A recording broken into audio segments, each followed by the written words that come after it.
Scissor कुनोव नाम के landing युद्धपोत पर यूक्रेनी नौसेना के ड्रोन मागुरा V5 द्वारा हमला किया गया था, जिसे समुद्री ड्रोन भी कहा जाता है। हम सेई बेबी और उसके एक मिशन के पीछे की बुनियादी इंजीनियरिंग के बारे में भी गहराई से जानेंगे, इसीलिए हमारे साथ बने रहे और कोई भी हिस्सा न छोड़े। इस रूसी लैंडिंग जहाज को सीजर सियोफ के नाम से जाना जाता है। यह एक एम्फीबियन जहाज है। इसे सैन्य अभियानों के दौरान तेजी से हमला करने वाले सैनिकों को दूसरी जगह ट्रांसपोर्ट करने के लिए बनाया गया है। यह 450 टन तक कार्गो ले जाने में सक्षम है। ये बाऊ और स्टर्न दरवाजे इस तरह से खुलता है जो ट्रांसपोर्ट की गई वाहनों को आसानी से लोडिंग और अनलोडिंग कर सकती है। इस बहन का डेक की लंबाई 630 फीट है और पूरा डेक में 25 आर्मोर्ड व्हीकल को आसानी से रखा जा सकता है।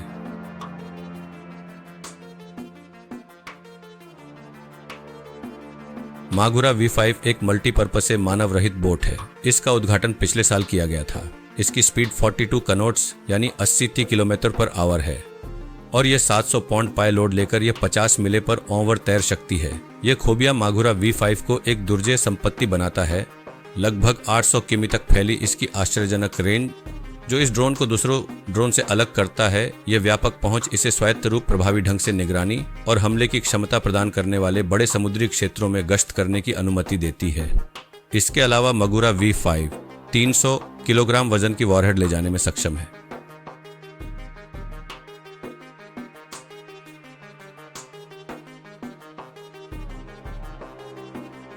इस तटरेखा से कुछ यूक्रेनी मागुरा V5C ड्रोन लॉन्च किए गए थे। जैसा कि बताया गया है कि ये ड्रोन स्वचालित जड़त्वीय नेविगेशन सिस्टम और दृश्य वीडियो ट्रांसमिशन जैसे नेविगेशन विधियों का उपयोग करके 800 किमी यात्रा कर सकते हैं, जो 3 HD वीडियो स्ट्रीम कर सकता है, जैसा कि यहाँ दिखाया गया है। यहाँ जब लक्ष्य नजर आता है तो ड्रोन लक्ष्य की ओर दौड़ते हैं और जहाज के किनारे से टकराते हैं। फ्यूज स्विच को सक्रिय कर देता है, जिससे सोवियत AR टेक का एक टुकड़ा ट्रिगर हो जाता है, जो एक पंच को पैक करने के लिए डिजाइन किया गया बम है। शेक चार्ज विस्फोटक पेलोड हमला करता है और गोला बारूद भंडारण को नुकसान पहुंचाता है, जिससे 5 जोरदार धमाके होते हैं जो पूरे समुद्र में गूंजते हैं। ये नौसेना के समुद्री ड्रोन हथियार भंडारण को ट्रिगर करते हैं, जिससे जहाज तेजी से डूब जाता है। आइए इस भरोसेमंद इंजन के अंदर एक नजर डालें। सीडीयू जेटस्की से इंस्पायर्ड है। यह ड्रोन एक समान इग्निशन सिस्टम के साथ काम करता है। दिलचस्प बात यह है कि इसमें कोई ट्रांसमिशन शामिल नहीं है। इंजन द्वारा उत्पन्न सभी कच्ची शक्ति सीधे एक मजबूत ड्राइव शाफ्ट में जाती है, जो एक से जुड़ी होती है। जैसे ही वह इंजन चालू होता है, प्रेरित करने वाला सक्रिय हो जाता है। ड्राइव शाफ्ट प्रेरित करने वाला घूमना शुरू कर देता है और अपने चारों ओर की गहराई से पानी खींचता है। यह पानी नीचे से बहता है और पीछे की तरफ से बाहर निकल जाता है।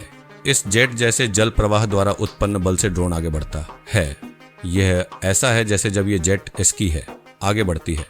यह ड्रोन जो पानी की लहर की सवारी कर रहा है, इसे इस प्रभावशाली जल जेट में परिवर्तित इंजन शक्ति के साथ सशक्त जल प्रणोदन, यह इस नेवल मार्वल को उस दिशा में ले जाने का एक स्मार्ट तरीका है।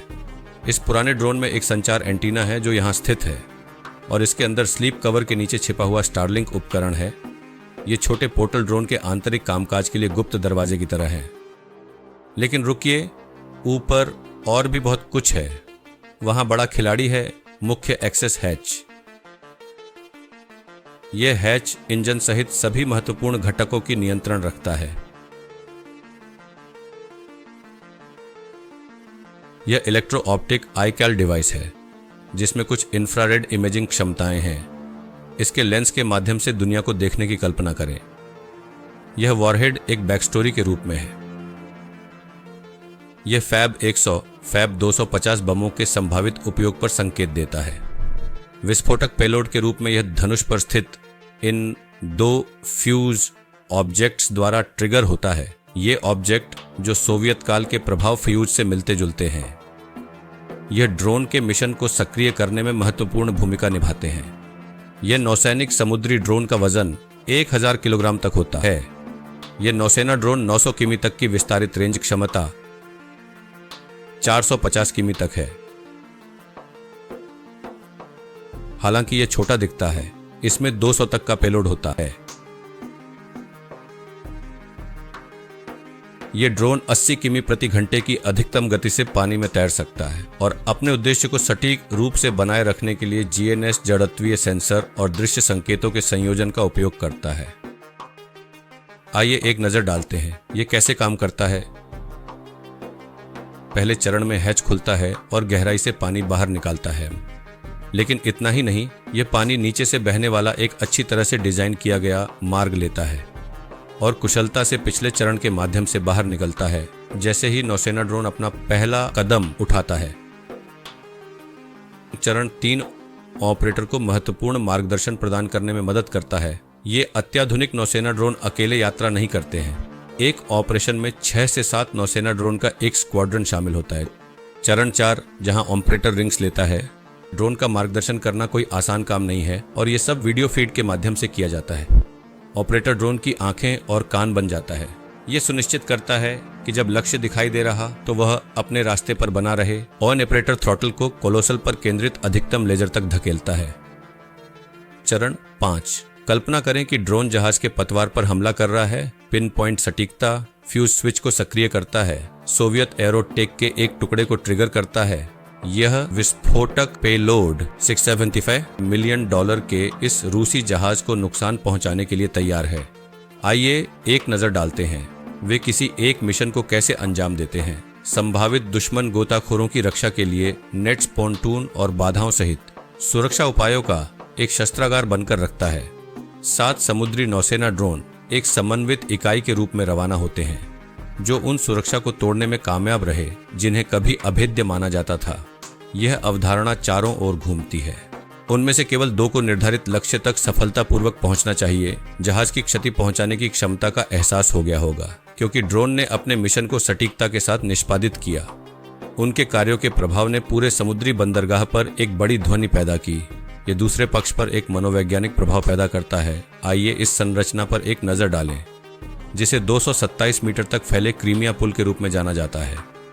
इस इंजीनियरिंग चमत्कार को लगभग $3.7 बिलियन की आश्चर्यजनक लागत से निर्माण किया गया था। यह रात 1 या 2 बजे का समय है।